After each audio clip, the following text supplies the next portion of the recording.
Alexandre Morin-Villouellette. Journaliste dévoué, il n'a pas peur de se brûler. Il touche à tous les sujets chauds de l'actualité. Hey, que de rebondissements aux Olympiques pour l'équipe féminine de soccer. Ça commence avec un scandale d'espionnage, puis finalement, contre toute attente, mais on est capable quand même d'accéder au quart de finale. Pour en parler avec nous, Kevin Dubé, journaliste au Journal de Montréal. Il couvre tout ça. Salut, Kevin. Salut. Oui, pas grand monde qui aurait parié là-dessus quand la FIFA a donné la sanction de 6 points à l'équipe canadienne, mais c'est un revirement de situation.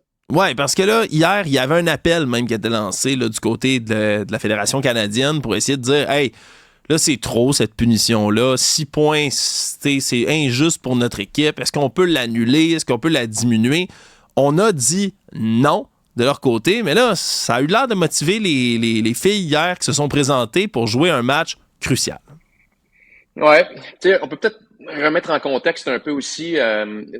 L'appel de Canada Soccer était fait pour essayer de réduire ou d'éliminer la sanction, une partie de la sanction imposée par la FIFA. Parce que la FIFA, en lien avec le scandale d'espionnage, bon, on se rappelle, un analyste de performance de Canada Soccer a espionné avec un drone un entraînement de l'équipe de la Nouvelle-Zélande, s'est fait prendre, a été arrêté par la justice française, condamné à 8 mois de prison avec sursis.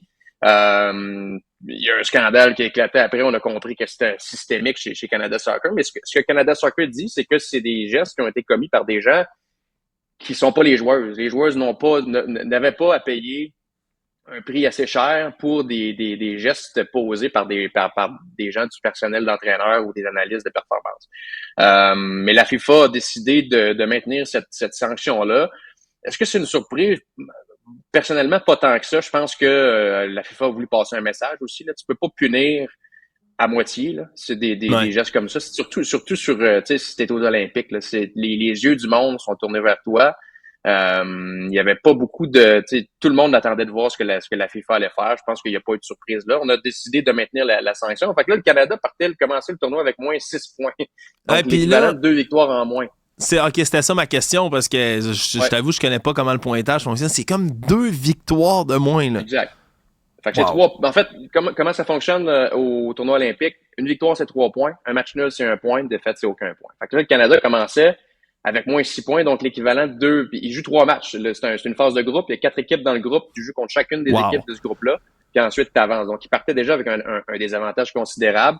Ils ont gagné leurs 2 premiers matchs, dont celui contre la France, qui était classé 2e au monde dans le 2e match. Une victoire in extremis, un but à la 102e minute. Pour rester en vie. Puis hier, devaient absolument gagner. Si un match nul, ça les faisait pas passer. Mais finalement, termine, tu sais, c'est un peu ironique, termine la phase de groupe avec 3 victoires, mais seulement 3 points. Ça leur permet quand même de passer au tour suivant. Oui, puis parlons du match d'hier, parce que c'était pas facile. Là. C'est contre la Colombie, quand même, là, qui ont tout un alignement. Ça s'est décidé, encore une fois, de manière là, presque dramatique là, vers la fin.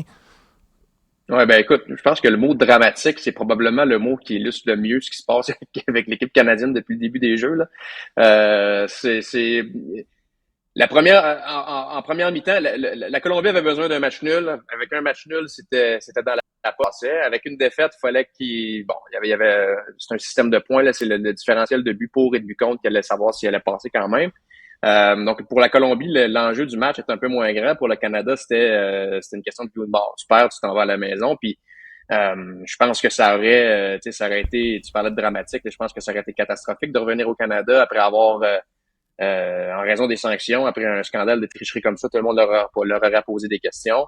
Vanessa Gilles encore, qui est l'héroïne de cette équipe-là depuis 2 matchs, c'est elle qui avait marqué le but gagnant contre la France dans les arrêts de jeu de la 2e demi lundi, puis hier, encore la même chose en 2e demi, une superbe tête dans le but, puis les Canadiens se sont accrochés par la suite. Tu disais au début, tu sais, c'est cliché dans le monde du sport, là, on dit souvent us against the world, là, nous contre le monde. Là, c'est un peu, je pense, le sentiment que l'équipe canadienne a en ce moment. Ils ont l'impression que tout le monde est contre elle, que tout le monde les juge un peu, que toutes leurs victoires sont un peu prises. Il y a comme un astérisque à côté de chaque victoire. On se dit ouais, mais ils ont triché, mais là, ils sont en train de prouver que Même s'il n'y a pas de drone, même s'il n'y a pas d'espionnage, ils sont capables de gagner des gros matchs. Puis, alors de voir, parce que maintenant, ça se poursuit. Tu sais, là, le test, c'est pas évident. Là, ils affrontent l'Allemagne en quart de finale. Après ça, ce sera soit les États-Unis ou non, le pays qui m'échappe, mais ça pourrait être un duel contre les États-Unis en demi-finale, ce qui serait encore très, très émotif. Alors, présentement, on a l'impression qu'il n'y a rien qui peut les arrêter, mais à suivre. Ouais, parce que là, ça va être tout un reste de tournoi comme tu viens de le décrire. Puis c'est vraiment ce qui a été exprimé là, dans les entrevues d'après-match. Hein. Ils parlent là, vraiment d'adversité, d'être contre tout le monde. Ça a l'air vraiment de les craquer puis de les monter pour... vraiment, là, c'est une grosse histoire. C'est beaucoup d'émotions. Hein. C'est souvent ce qui permet de carburer dans le sport, de trouver des motifs. On dit toujours que les champions ont ça, là, la capacité à aller chercher un élément motivant. Là. Ça a été très illustré, entre autres, dans des documentaires là, sur la NBA, puis Michael Jordan qui prenait tout personnel constamment pour être capable de se monter. C'est vraiment ça qu'on entend de la part des joueurs elles-mêmes. Là. Ouais, puis c'est assez commun dans le monde du sport. Mais, on se souvient de Marc-Antoine Dequoy, le joueur des Alouettes, la sortie enflammée. Gardez-le votre anglais. Il a gagné la Coupe Grey. Gardez-le votre anglais. C'était devenu, il avait utilisé ce petit élément-là pour en faire une motivation à l'interne. C'est souvent ce que les équipes font. Puis tu sais, anecdote personnelle, j'ai couvert les remparts de Québec quand ils ont gagné la Coupe Memorial il y a 2 ans. Puis dans le journal, on se prête à chaque année à un exercice un peu ludique là, de faire des prédictions, de savoir qui va gagner. Puis j'avais prédit en demi-finale que les Remparts allaient perdre contre les Olympiques de Gatineau.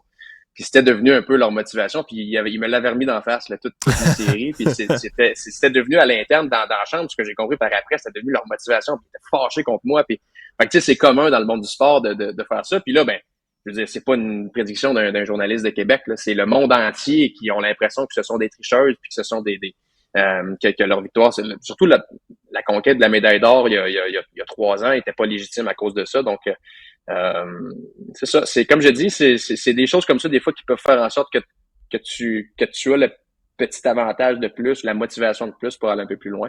Ça va vraiment être intéressant de les suivre pour le reste du tournoi. Oui, absolument. Tu vas te charger de continuer de couvrir ça. Kevin Dubé, qui est journaliste au Journal de Montréal, merci d'avoir fait le point.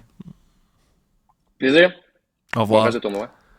Ouais, ça va être intéressant de suivre le reste du parcours. Pour ouvrir des belles histoires sportives, on en voit souvent. Puis aux Olympiques, c'est une autre belle occasion de voir comment performent nos athlètes d'ici, surtout avec des motivations comme celle-là. Le sport, c'est avant tout des belles histoires, une belle narrative.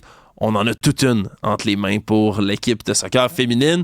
C'est déjà ainsi que se termine cet épisode. Merci à toute l'équipe qui travaille derrière, en coulisses. Merci à vous aussi d'être à l'écoute. On se retrouve dès le prochain.